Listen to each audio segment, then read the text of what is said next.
복이 있나니 천국이 그들의 것이며 애통하는 자는 복이 있나니 그들이 위로를 받을 것이며 온유한 자는 복이 있나니 그들이 땅을 기업으로 받을 것이며 의에 줄이고 목마른 자는 복이 있나니 그들이 배부를 것이며 긍휼히 여기는 자는 복이 있나니 그들이 긍휼히 여김을 받을 것이며 마음이 정결한 자는 복이 있나니 그들이 하나님을 볼 것이며 화평하게 하는 자는 복이 있나니 그들이 하나님의 아들이라 일컬음을 받을 것이며 의를 위하여 박해를 받은 자는 복이 있나니 천국이 그들의 것이라. 아멘. 네, 우리 앞뒤좌우로 서로 인사할까요? 반갑습니다. 잘 오셨습니다. 주님의 이름으로 사랑하고 축복합니다. 네, 네, 오늘 진짜 오랜만에 우리 안광 성도님 결석 빼내는 시술하시고 이렇게 마치돼서 오랜만에 오셨어요. 네, 잘 오셨습니다. 그리고 정말 오랜만이죠. 우리 윤성윤, 유정 성도님 부부 첫 아이를 낳고 거의 움직이지 못해서 못 오시다가 오늘 왔는데요. 보였던 것 같은데 그 위층에 네, 저기 아이 수유하는 하고요. 네, 하여튼 그 위층에 네, 계신데요. 나중에 광고 시간에 한번 인사를 하도록 하고 아이 축복하도록 하겠습니다. 지난주 그 팔복에 대한 전반적이고 또 개괄적인 말씀을 드리면서 큐레이션에 대한 이야기를 좀 드렸죠. 요즘 아주 가장 핫한 키워드죠. 큐레이션이라고 하는 키워드에 대한 설명을 하면서 요즘은 수익을 누리려고 상품을 파는 회사들조차도 자신들이 상품을 판다고 하지 않고 철학을 판다라고 이야기한다는 거예요. 그러니까 실제로 사람들이 주고받는 것은 가치와 철학이라는 겁니다. 그리스도인들이 이 세상에 어필해야 되는 가장 중요한 것이 그리스도인들만이 가지고 있는 이 가치와 철학이어야 한다라는 말씀을 지난주에 드렸고요. 예수님은 이 산상수훈에서 특별히 산상수훈의 서두에 해당하는 팔복에 대해서 말씀하시면서 이 세상의 가치와는 다른 기독교인들의 가치가 무엇인지, 세상 사람들이 추구하는 복과 기독교에서 말하는 복이 무엇이 다른지를 명확하게 우리들에게 제시해주고 있다는 것입니다. 팔복은 하나님 나라 가치를 우리에게 보여주고 있고, 하나님 나라 가치는 이 세상 나라의 가치와 다르다는 거예요. 그래서 이 세상에서 중요하게 여기고 있고 가치 있게 여기고 있는 것들을 기본적으로 전복하고 뒤집는 그런 하나님 나라 가치를 우리에게 제시해주고 있습니다. 팔복만 해도 시작부터가 벌써 다르죠.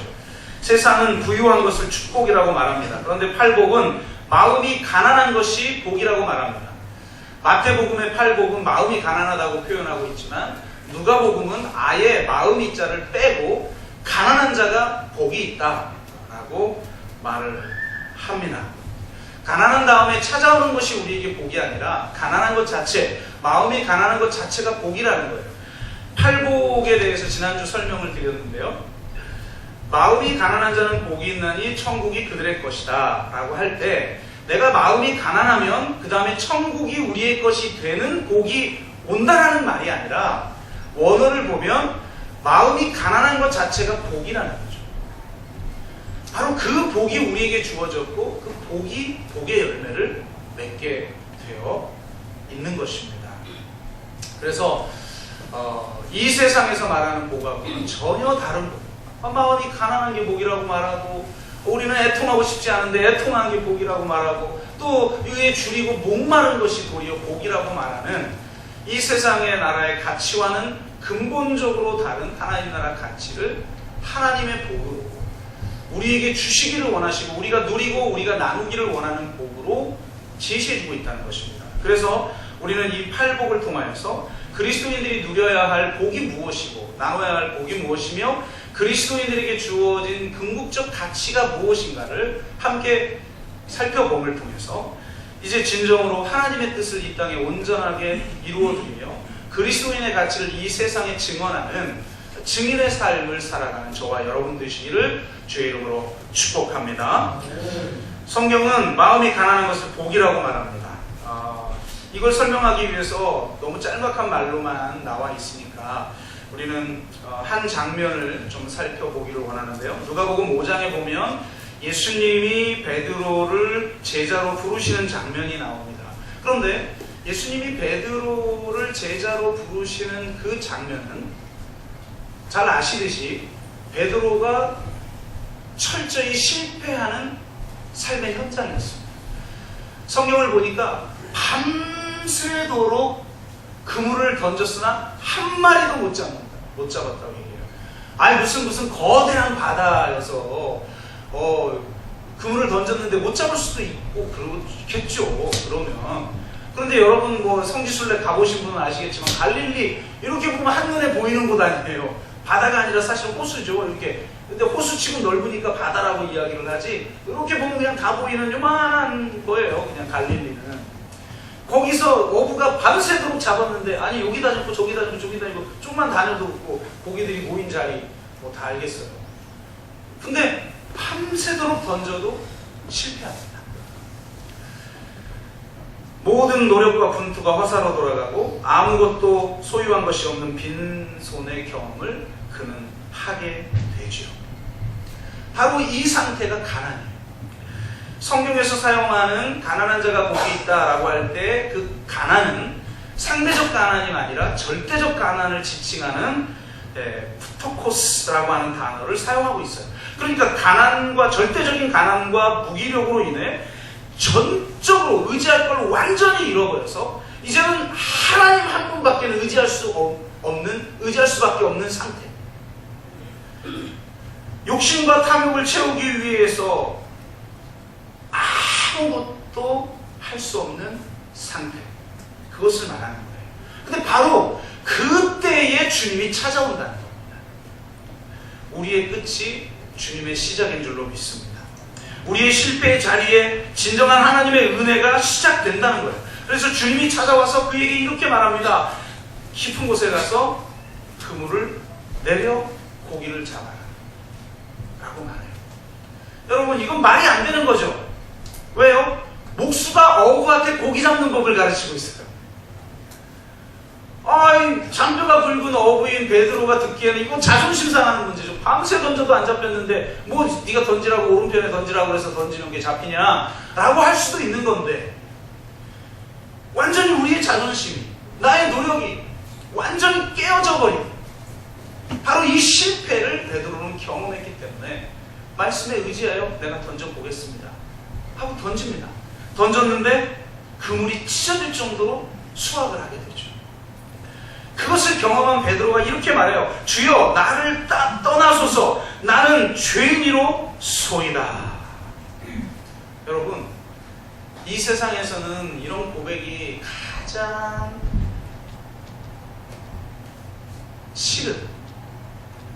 하기 싫은 그런 고백이죠. 세상에서 성공하고 싶고 인정받고 싶고 높아지고 싶고 그렇지 누가 나는 죄인입니다라고 고백하고 싶습니까? 그런데 성경은 바로 이 고백, 이 세상 사람들이 가장 싫어하는 바로 이 고백이 가장 위대한 고백이라는 거예요. 나를 떠나소서 나는 죄인이로소이다. 이 가난함 이것이 바로 그리스도인들이 누리는 복이라는 거예요. 가난한 마음이란 하나님이 내리시는 자신에 대한 평가를 있는 그대로 수용하는 것입니다. 가난한 마음은 자기가 자신의 힘을 의지하면 실패할 수밖에 없는 존재라는 것을 철저히 받아들이는 마음인 것입니다. 그러므로 실패가 찾아올 때 그것이 도리어 나에게 복이라는 사실을 깨달으시기를 주의 이름으로 축복합니다. 그런데 이것을 한 단계 더 들어가서 묵상을 해보면 이런 뜻이 되는 거죠. 가난한 마음은 자신의 힘으로 이룰 수 있는 것들에 최고의 가치를 부여하며 살았던 삶을 포기하는 거예요. 우리가 무엇인가 가치 있다고 여기고 그것을 내 힘으로 이뤄보려고 했어요. 왜요? 왜 그렇게 고생하면서 그렇게 분투하면서 삶을 치열하게 살면서 우리는 그것을 이루려고 하죠? 왜? 그것은 너무 가치 있는 것이에요. 세상에서 성공하는 것, 인정받는 것, 힘을 갖고 권력을 갖는 것, 다양한 혹은 내가 누려야 할 어떤 쾌락, 내가 노력만 조금만 하면 할 수 있을 것 같은 어떤 것들, 그것에 가치를 부여하며 살았던 삶을 포기하는 거예요. 가난한 마음이라는 것은 이제 한 단계 더 나아가서 내가 할 수 없고 내 힘으로 그런 것들을 이룰 수 없구나라고 하는 고백을 넘어서 내 힘으로 이룰 수 없는 것들을 추구하며 살아가는 삶으로 방향 전환하는 것. 이것이 가난한 마음의 진정한 의미라는 거예요. 좀 더 설명하기 위해서 제가 과거에 예전에 한번 설교 중에 예화로 들었던 그런 예화를 다시 한번 제가 설명하길 원하는데요. 그때 당시 굉장히 은혜가 돼서 여러분에게 소개를 했고 여러분들도 은혜를 받았다고 했는데 제가 이 팔복을 준비하면서 다시 깊이 묵상을 해보니까 이건 좀 수정이 좀 필요하다 이런 생각이 들었어요. 자, 제가 다시 한번 소개합니다. 빌리 그레이엄 목사의 딸 앤 그레이엄 로츠가 그 무엇과도 바꿀 수 없는 예수라고 하는 책에서 이렇게 이야기합니다. 기독교 지도자 협의회가 진행하는 세미나에 나이 많은 강사가 나와서 이런 질문을 합니다. 하나님은 여러분에게 무엇을 기대하신다고 생각합니까? 여러분, 하나님은 여러분에게 무엇을 기대하시죠? 이렇게 뜸을 들이더니 다시 한번 묻습니다. 하나님은 여러분에게 무엇을 기대하십니까? 라고 질문하더니 그가 바로 대답을 합니다. 그것은 실패입니다. 처음 그 이야기를 듣고 이 앤 그레이엄 로츠는 깜짝 놀랍니다. 눈을 크게 뜨고 한동안 그를 바라볼 수밖에 없었다고 그녀는 이야기를 합니다. 그런데 잠시 후 그 강사는 같은 말을 하면서 이렇게 얘기합니다. 하나님이 당신에게 바라시는 것이 있다면 바로 실패입니다. 하지만 하나님은 성령을 보내셔서 여러분이 더 이상 실패하지 않게 하십니다. 아멘.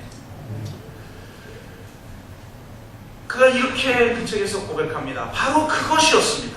강사는 성공적인 그리스도인의 삶을 살아가는 데 필요한 모든 것을 제대로 지적했습니다.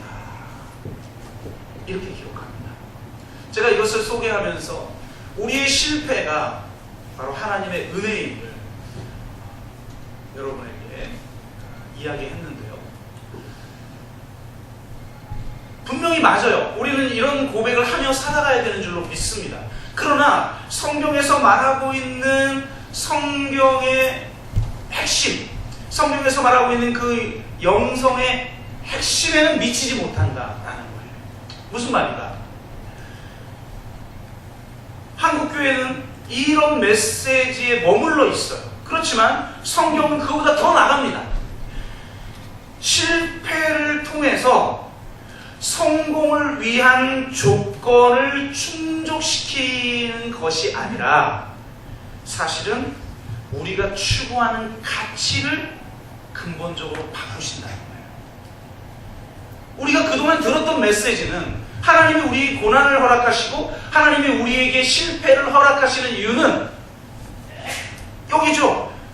더 이상 실패하지 않기 위해서 나의 힘을 의지했더니 실패했던 것을 하나님께서 보내신 성령을 통하여서 성취하도록 하기 위해서 실패를 허락하셨다는 거예요. 그러니까 진정한 성공을 위한 조건으로서 하나님이 실패를 우리에게 주신다. 그런데 실패는 하나의 단계인 거예요. 그 실패 이후에 성공이 우리에게 찾아오는 겁니다.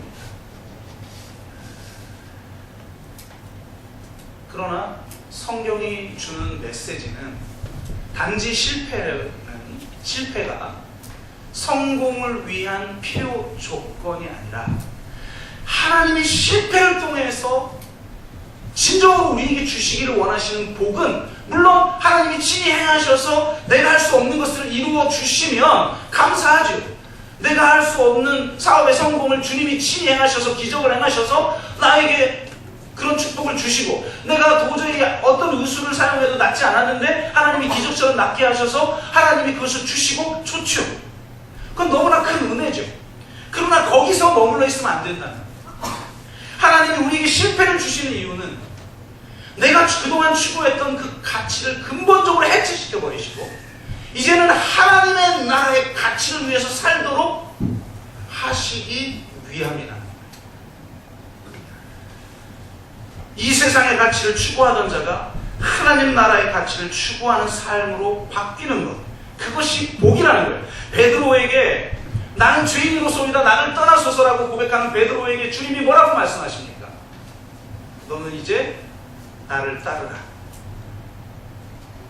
너는 이제 사람을 낚는 어부가 될 것이다 라고 말해요. 너 나를 만났으니 이제 네가 실패했던 거, 고기 잡는 그 일, 이제 성령의 능력으로 하나님의 기적의 역사로 그 일 성공할 거야 라고 말하신 것이 아니라 너는 이제 사람을 낚는 어부가 될 것이다 라고 말씀하신다. 나의 실패는 하나님의 은혜가 찾아오는 통로이지만 그 하나님의 은혜는 이제 내가 추구했던 세상적 가치가 해체되고 하나님 나라 가치를 위해서 살아가는 새로운 삶의 축복으로 다가온다는 거예요. 여러분, 사도 바울이 예수님을 만나고 나서 완전히 바뀌었죠. 여러분, 사도 바울이 예수님을 만나기 전에 뭐 돌아온 탕자 같은 그런 삶을 살았습니까? 내 쾌락, 내 뜻대로 뭐 마음껏 세상에서 그 누리면서 살고 범죄하고 폭력을 행하고 훔치고 온갖 갖가지 것들을 내가 그렇게 살다가 완전히 하나님의 채찍질을 통해서, 징계를 통해서 내가 깨어지고 실패를 맛보고 나서 손 들고 내가 주님 앞에 옵니다. 이러고 왔냐고요, 사도 바울이. 그렇지 않았어요. 그런데 놀랍게도 사도 바울은 자기 자신에 대해서 소개를 하면서 이렇게 얘기합니다. 내가 내 자신에 대해서 소개하자면 난 잘난 사람이야. 그런데 그러면서 뭐라고 말하자면 나는 내 육체를 신뢰할 만해. 내가 육으로 따지자면 누구에게도 뒤지지 않아. 사도 바울은 철저하게 영의 가치와 육의 가치를 분리시켜서 우리에게 제시하고 있어요. 그러면서 자기에 대해서 뭐라고 말하냐면 내가 육체로 말하자면, 내가 육으로 말하자면 내가 신뢰할 만해. 내가 하나님을 사랑하는 사람이고 바리새인 중에 바리새인이고 내가 이런 사람이야 라고 말을 합니다. 그러면서 내가 그런데 예수를 만나고 나니까 이 모든 것이 배설물처럼 여겨졌어.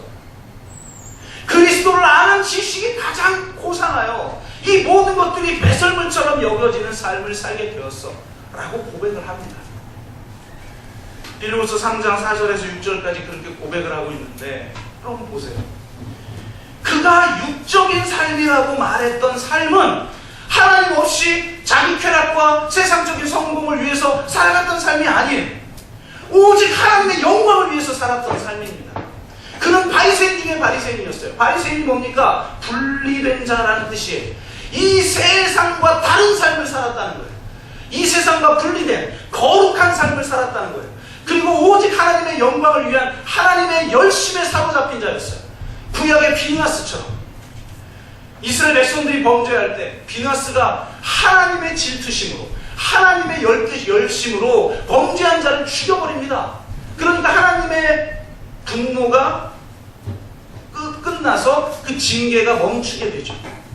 그런 사람이었어. 사도 바울은 하나님을 향한 열심, 비누아스와 같은 열심, 그 열심을 가지고 이 구약의 약속의 말씀을, 성경의 말씀을 왜곡하고 있는 저 예수 도당들을 죽이는 것, 이것이 사도 바울에게는 사명이었어요. 하나님을 향한 열심이었어요. 그러다가 다메섹 도상에서 예수를 만나 변화됩니다. 사도 바울 여기 말하고 있는 육은 하나님을 저버리고 이 세상 것을 추구하고 권력을 추구하고 부를 추구하고 쾌락을 추구하면서 허랑방탕하게 살았다가 두 손 들고 오는 그런 걸 말하는 게 아니에요. 도리어 하나님 한 분만을 바라보고 하나님의 열심을 위해서 하나님의 말씀을 지키기 위해 자기의 목숨까지 바칠 수 있었던 사람. 그래서 그것을 자랑할 만한 것, 그걸 육이라고 이야기한단 말이에요, 성경이. 여러분, 세상을 살다가 주님께로 돌아왔지만 실제로는 가치가 변하지 않은 사람들이 있어요. 내가 추구하는 가치를 설명하는 언어만 달라진 거예요. 이 세상의 언어, 이 세상의 상식적인 언어들 혹은 철학적인 언어들을 사용하다가 교회에 와가지고 하나님을 믿는다고 하면서 성경의 용어로 설명하지만 실제로 추구하는 가치는 세상적 가치와 똑같은 거예요. 세상에 살아가는 삶의 방식하고 똑같은 거예요. 주님이 오늘 그 찬양할 때 뭐라고 그랬어요? 내가 길이다라고 그랬죠. 내가 다른 길로 가지 않겠다. 웨이가 뭐예요? 웨이가 삶의 방식이잖아요. 웨이가. 그런데 우리는 실제로는 세상의 가치와 다를 바 없는 그런 삶을 살았다라는 걸 예수를 통해서 사도 바울이 깨달은 거예요. 어떻게 신이 인간이 되며 어떻게 신이 무기력하게 십자가에서 죽을 수 있단 말이다. 이건 패배자이지 결코 우리의 구원자가 될 수 없다. 그런데 바로 패배자인 줄 알았던, 십자가에서 무기력하게 죽었던 그 예수가 부활하여 그에게 나타나면서 그가 구원의 길이 다른 길임을 완전히 예수를 통해서 발견한 거예요.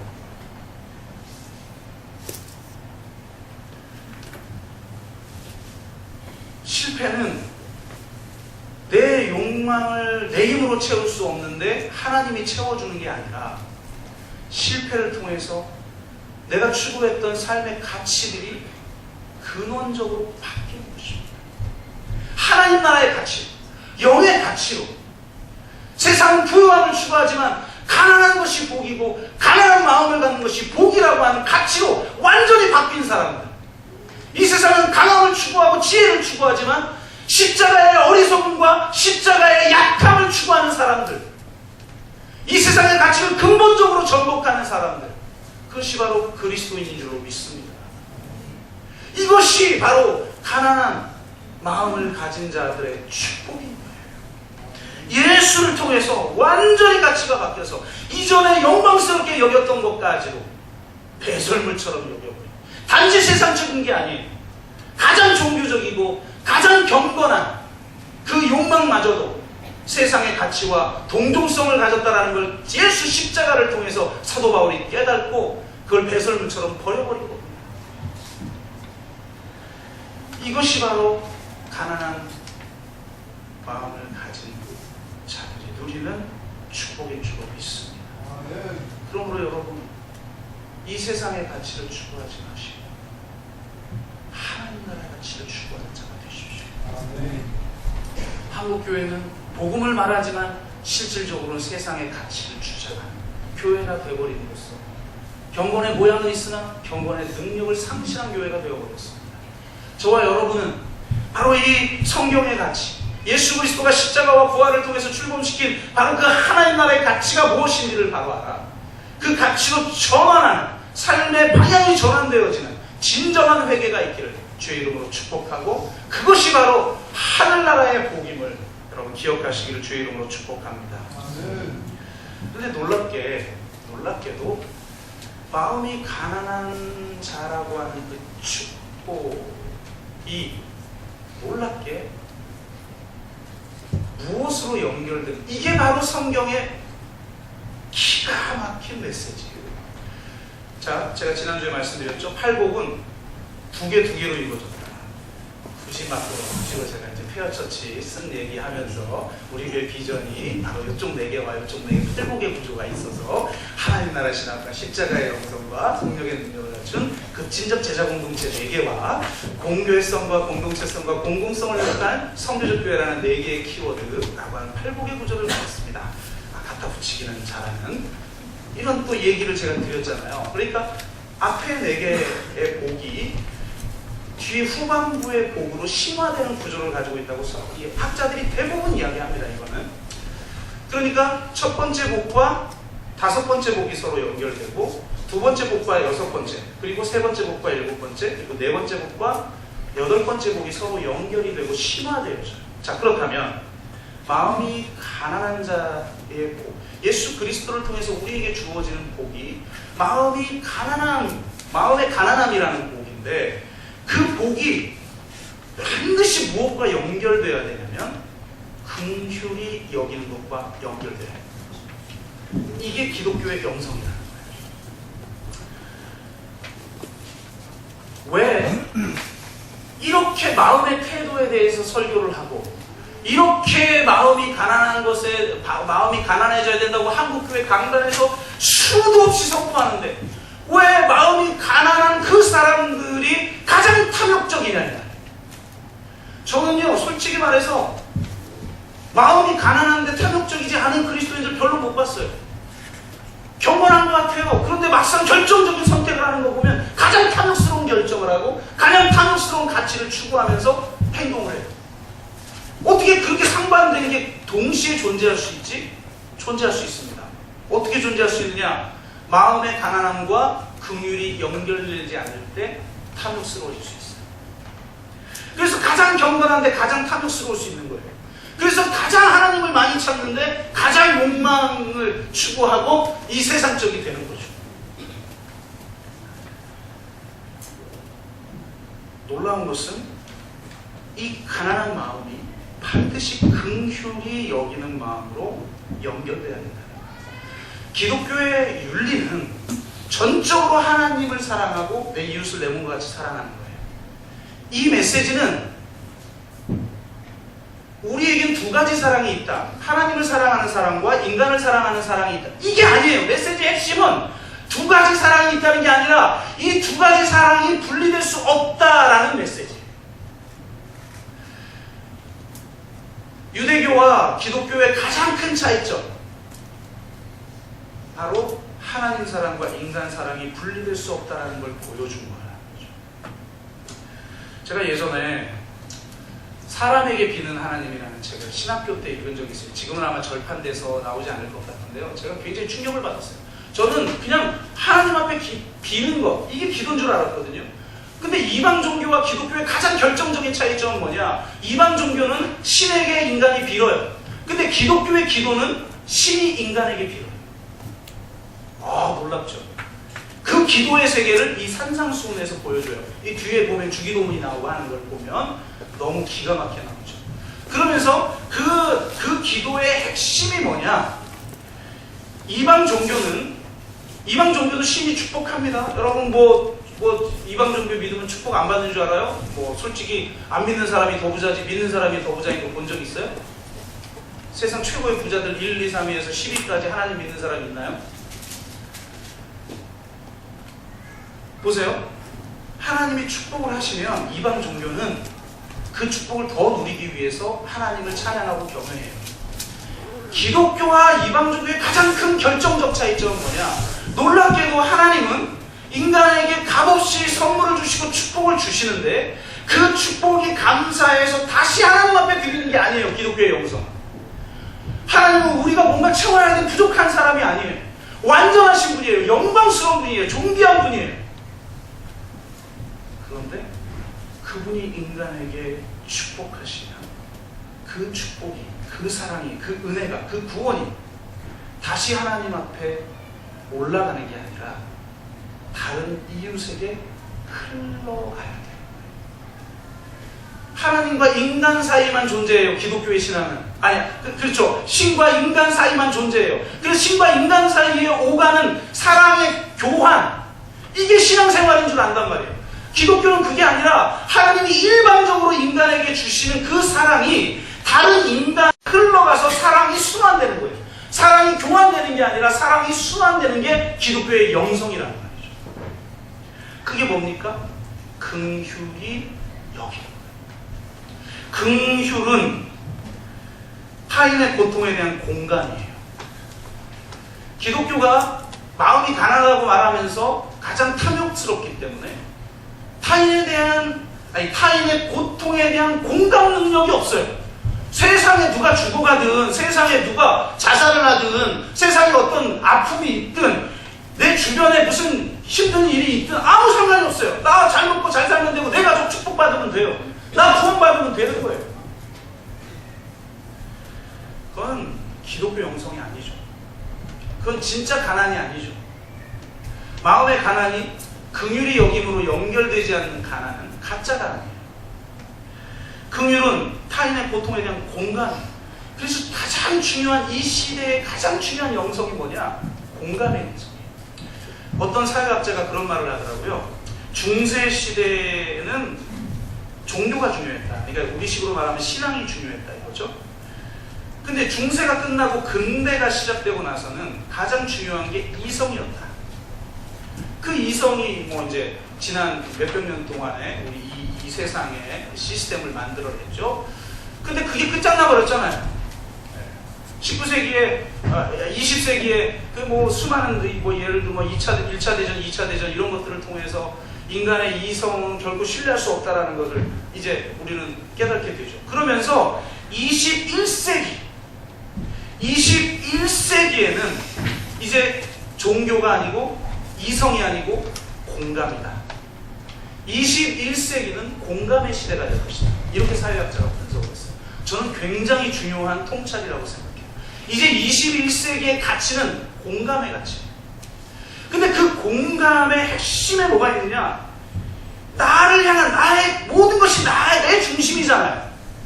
모든 것을 나의 중심으로 끌어들이는 그 중력, 이게 깨어지고 하나님의 은혜가 우리에게 찾아옴으로 말미암아 우리의 삶의 방향성이 나의 중심으로 끌어들이는 중력에 사로잡힌 삶이 아니라 이제 너를 향한 방향성이 생겨나는 거죠. 그래서 너를 향한 그 공감의 능력이 내 삶을 지배하는 거예요. 그래서 어떤 자는 긍휼히 여겨요. 심지어는 산상수훈에 보니까 원수에게까지도 긍휼히 여기는 삶을 살게 돼요. 그게 하나님 만난 사람들의 신천윤리라는 거예요. 놀랍죠. 우리가 부부학교도 하고 하는데 여러분, 부부관계 뭡니까? 결국 공감이에요. 핵심은 그 공감이 관계 속에 드러나는 것, 이걸 성경은 정의라고 이야기해요. 정의, 그러니까 우리 막 무서운 것, 막 그냥 막 날카로운 것, 막 뭘 뒤집는 것 이렇게 생각하지만 성경에서 말하는 정의는 긍휼의 실천적 상태, 이걸 정의라고 말해요. 성경에서 말하는 정의는 바른 걸 고치는 거에서 끝나지 않아요. 그런 정의는 위슈타트예요. 그런데 성경에서 말하는 정의의 핵심은 체데크에서 들어가요. 이게 굉장히 놀라운 거죠. 이번 주에 우리 큰숨 맑은샘에 따라 저녁마다 기도회를 하고 있는데 제가 금요일에 설교를 하지 않습니까? 근데 금요일의 본문이 창세기 18장, 요즘 창세기 살펴보고 있어요. 이게 큰숨 맑은샘 찾아서 읽으시는 분들은 순서에 따라 묵상하시는 분들은 잘 알죠. 너무너무 중요한 본문이죠. 사실 이 창세기 18장. 왜요?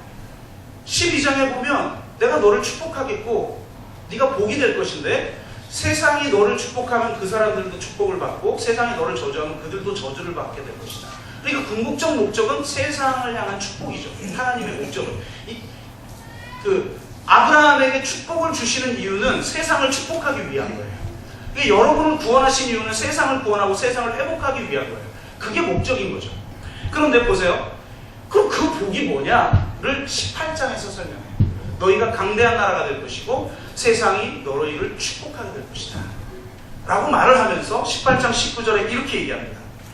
내가 이 아브라함을 선택한 이유가 있다. 그러면서 이렇게 얘기합니다. 내가 그로 그 자식과, 그러니까 다음 세대를 말하는 거죠. 권속, 그러니까 오이포스, 나와 관계 맺고 있는 공동체, 이걸 말하는 거예요. 권속은 그 자식과 권속에게 명하여 여호와의 도를 지켜 의와 공도를 행하게 하려고 그를 택하였나니 나는 여호와니라. 아멘. 아브라함을 선택한 이유가 뭐라고요? 네? 아브라함을 선택한 이유, 그의 자손과 그의 권속에게 법을 여호와의 도를 지켜 의와 공도를 행하게 하려고 구원했다는 거예요. 하나님의 축복이 뭐냐? 성경에서 말하는 강대한 나라가 뭐냐? 그 부국강병을 말하는 게 아니라 하나님의 의와 하나님의 말씀을 지킴으로 말미암아 하나님의 의와 공도가 행해지는 거예요. 그럼 보세요. 여기서 말하는 의와 공도가 뭐예요? 이걸 가르치지 않는단 말이에요. 한국 교회는 복 받는 것만 가르치지 복이 뭔지를 안 가르쳐 준단 말이에요. 의와 공도예요. 이거는 제가 페어처치를 얘기하면서 페어가 뭐라고 했어요? 공정이고, 공정은 공평과 정의의 줄임말이다. 공평과 정의는 성경에 수백 번 나오는 성경의 핵심 사상인데 바로 미시파트와 ጼ데크다. 의와 공도가 히브리어로 미시파트와 ጼ데크. 이스라엘 민족의 조상인 아브라함을 구원한 이유가 미시파트와 ጼ데크를 실천하게 하려고, 그걸 실현하는 공동체가 되게 하려고 구원했다는 거예요. 그런데 우리는 이 미시파트와 ጼ데크를 중요하게 여기지 않아요. 나중에 가면 하나님이 다윗을 마음의 합한 자로 다윗을 기뻐하는 이유를 뭐라고 말합니까? 그가 이스라엘 나라를 미시파트와 ጼ데크로 다스렸다라고 돼 있어요. 그런데 이스라엘이 이 다윗의 뒤를 따라 미시파트와 ጼ데크를 행하지 아니하고 하나님을 버리고 우상을 숨기고 이 미시파트와 ጼ데크를 저버리는 불의를 행할 때 하나님이 수많은 예언자를 보내서 이스라엘을 책망하죠. 책망하는 핵심적 메시지가 뭐예요? 예를 들면 아모스에서 뭐라고 말합니까? 정의를 물같이 공의를 마르지 않는 하수같이 흐르게 하라. 자, 정의가 뭡니까? ጼ데크를 물같이, 그 다음에 공의가 뭐예요? 미시파트를 마르지 않는 샘같이 흐르게 하라. 너희들이 그것을 행하지 않았기 때문에 아무리 예배를 많이 하고 아무리 예물을 많이 드려도 내가 그게 역겹다라고 말합니다. 창세기부터 요한계시록까지 성경의 핵심이 미시파트와 ጼ데크예요. 부부관계 핵심이 뭐냐? 미시파트와 ጼ데크예요. 그런데 참 놀라운 게 뭐냐? 큰숨 맑은 샘이 우리의 묵상에 도움을 주려고 이쪽 본문을 해설해 놓는 글을 올려요. 뭐라고 해놨느냐? 의와 공도는 옳음과 바름을 의미합니다 라고 해설을 해놨어요. 왜 이렇게 했겠어요? 기독교는 오직 옳음과 바름만을 선포하니까. 이걸 영어로 영어 써야겠어. 여러분 좀 살다 와야지 안 되겠어. righteousness. 그러니까 right 있죠, right. 그 옳음, 정의 혹은 권리 막 이런 식으로 사용되는 용어 있죠. 그것의 형용사형에 ness가 붙는 거예요. righteousness. 이게 옳음과 바름, 올바름이죠, 올바름. 우리가 로마서에서 우리가 값없이 의롭게 되죠. 어떻게 의롭게 되죠? 복음에는 하나님의 의가 나타나니 믿음에서 믿음에 이르게 하나니, 예수 그리스도께서 우리 힘으로 이룰 수 없는 righteousness, 하나님의 의, 영어로 전부 righteousness라고 되어 있어요. 하나님의 이 의를 예수님이 십자가에서 이루심으로 말미암아 내가 도저히 의로울 수 없는 존재이고, 내가 하나님을 배반하고 내가 죄인이어서 이룰 수 없는 이 righteousness를, 하나님의 의를 예수 그리스도가 십자가에서 이루어 주셔서 나를 값없이 의롭다 하는 거예요. 아멘? 이 얼마나 놀라운 은혜입니까? 이게 바로 영어 성경을 보시면 여러분 하나님의 의가 righteousness라고 번역되어 있어요. 이게 문제란 말이에요. 기독교는 오직 개인적 올바름만을 이야기해요. 관계성 속에서 나의 마음의 가난함이 어떻게 드러나야 될지에 대해서 이야기하지 않아요. 개인적인 righteousness, 개인적인 올바름만 이야기해요. 그래서 나는 똑바로 살지요. 그런데 전혀 그물과 상관없어요. 타인의 고통에 대해서 반응할 줄도 몰라요. 그래서 개인적으로는 올바른데 사회적으로는 악한 행위를 해요. 이게 문제가 되는 거예요. 여러분, 아브라함을 미시파트와 ጼ데크를 행하게 하려고 택하셨어요.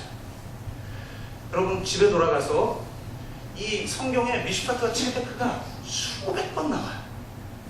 성경의 핵심 사상이니까 당연히. 그리고 이스라엘로 말미암아 그 미슈파트와 체데크를 이루는 민족이 되게 하려고 했는데 이스라엘이 실패해서 예수님이 친히 성육신하서 참 이스라엘로 오셔서 미슈파트와 체데크를, 하나님의 의를 성취하셔요. 그리고 그렇게 값없이 그 이루신 예수 그리스도의 십자가의 희생을 통해서 이루신 그 의를 우리에게 값없이 선물로 주셔요. 아멘. 이게 복음이죠. 그 하나님의 의가 뭐냐 말이에요. 성경은 미슈파트와 체데크라고 나옵니다. 수백 번 나오는. 여러분 집에 돌아가서 한영 성경을 찾아보세요. 미슈파트가, 그러니까 공의, 여기서는 공도라고 번역하고 있는, 미슈파트가 성경이 뭐 정의를 물같이 공의를 하수같이 할 때 그 공의가 미슈파트예요. 미슈파트. 그러니까 공의, 뭐 공도, 뭐 이렇게 표현된 걸 다 찾아보세요. 영어성, 영한 서전으로. 그러면 영어로 뭐라고 번역되어 있을까요? 네? righteousness. 올바름으로 번역되어 있어요. 그러면 미슈파트와 체데크가 항상 쌍으로 나오는데 체데크는 영어로 뭐라고 번역되어 있을까요? justice. 로 번역되어 있습니다. 그러니까 이스라엘 백성들을 통하여, 믿음의 사람들을 통하여 하나님이 이루시기를 원하시는 게 뭐냐면 righteousness and justice예요. 하나님의 의는 뭐냐면 예수 그리스도께서 십자가를 통해서 이루신 의가 뭐냐면 righteousness and justice예요. 예수 그리스도가 이 땅에 오셨고 공생애를 사셨고 말씀으로 선포하셨고 또 치유사역을 하시고 힐링사역을 하고 치유사역을 하시고 선포사역을 하시고 가르침의 사역을 통해서 이루시고 그분이 십자가의 자기 희생적인 사랑으로 자기 생명을 내어주면서까지 이루시는 하나님의 그 의가 뭐냐? righteousness and justice란 말이에요. 미슈파트와 체데크란 말이에요. 이게 성경의 핵심 사상인 줄로 믿습니다. 그런데 한국 기독교는 오직 righteousness 한 가지만 받아들이고 justice를 없애버렸어요.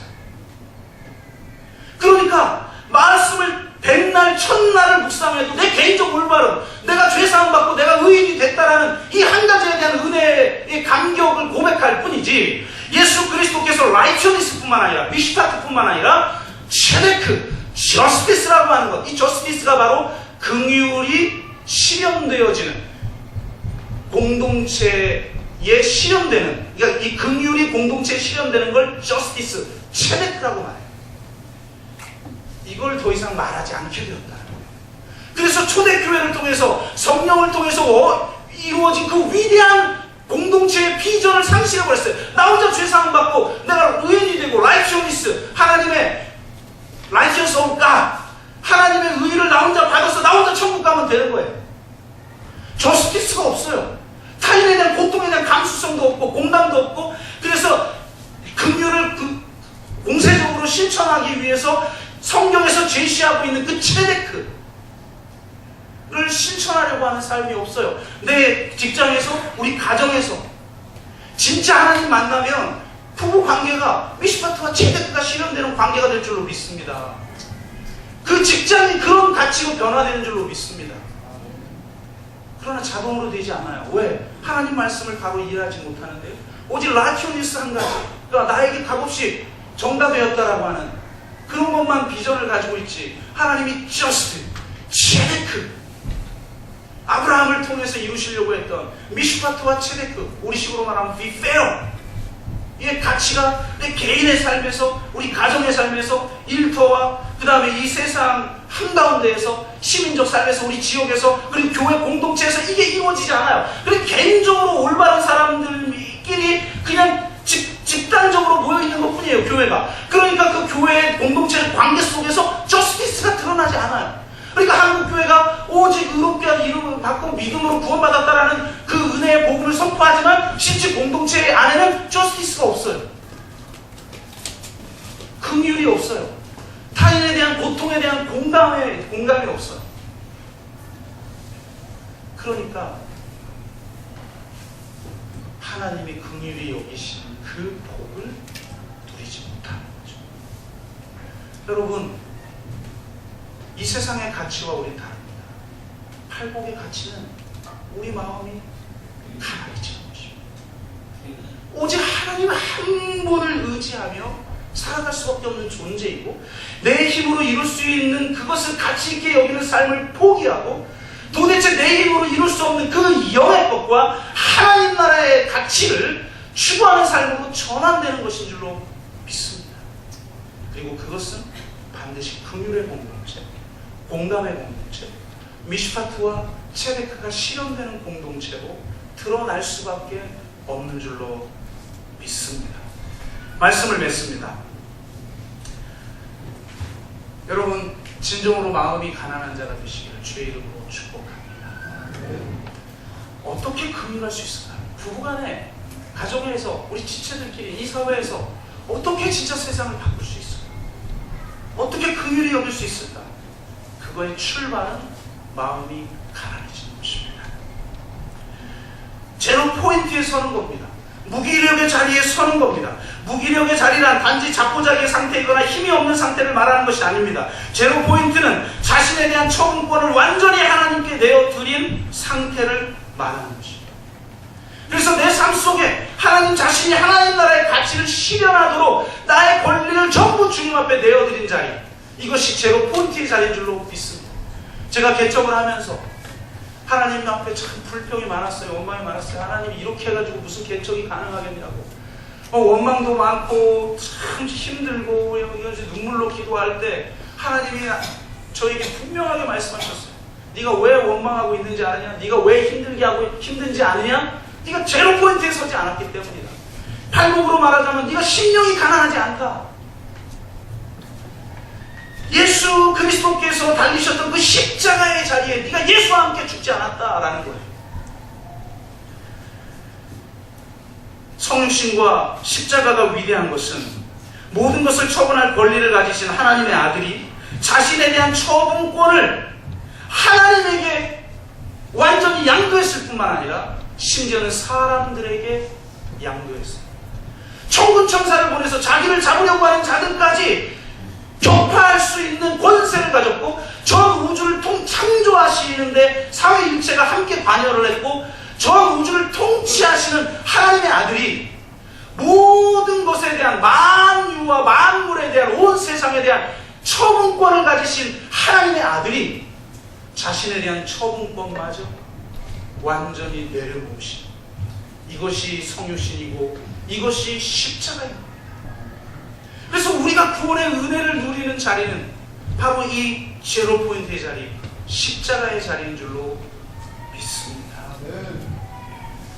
그리고 바로 그 십자가의 자리에서 우리가 진정으로 긍휼히 여기는 삶을 살아갈 수 있게 되는 줄로 믿습니다.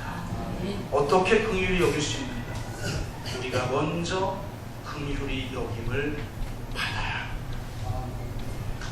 긍휼히 여김으로 나아가지 않는 가난함은 가짜지만, 가난함이 없는 긍휼함도 오래갈 수도 없고 진실할 수가 없어요. 그 가난함 속에서 하나님의 긍휼을 우리가 먼저 경험해봐야 해요.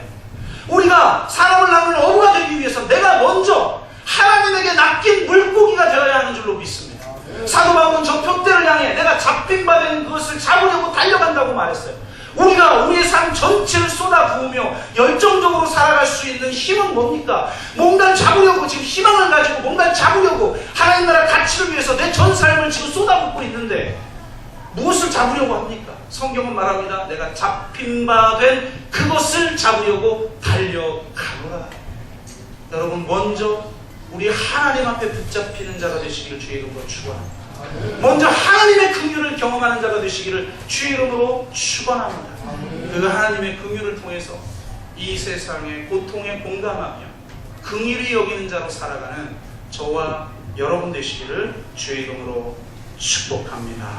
우리 한번 같이 기도합시다.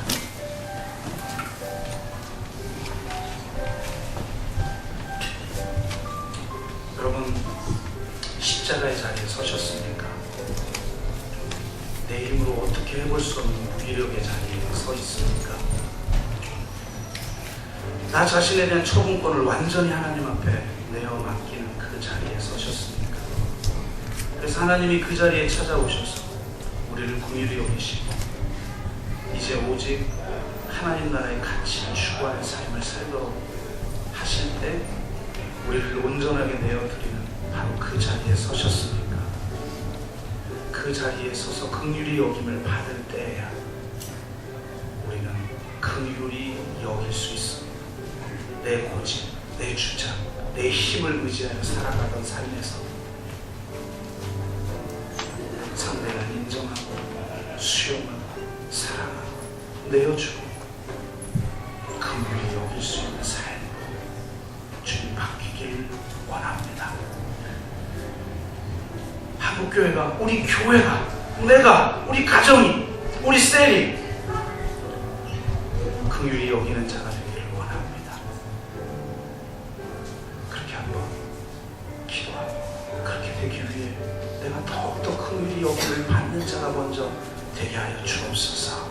그렇게 한번 같이 기도하겠습니다. 기도합니다. 아버지 하나님, 나를 깨어지게 하시니 감사합니다. 나를 저 십자가의 자리에 서게 하시니 감사합니다. 저 제로 포인트의 자리에 서게 하시니 감사합니다.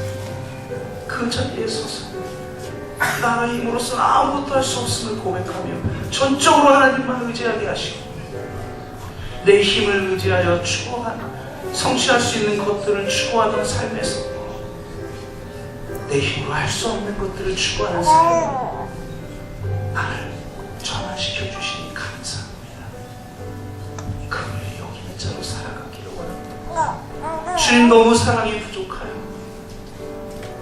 사랑해야 할 가장 가까운 사람도 사랑하지 못하는 이 죄인을 용서하시옵소서.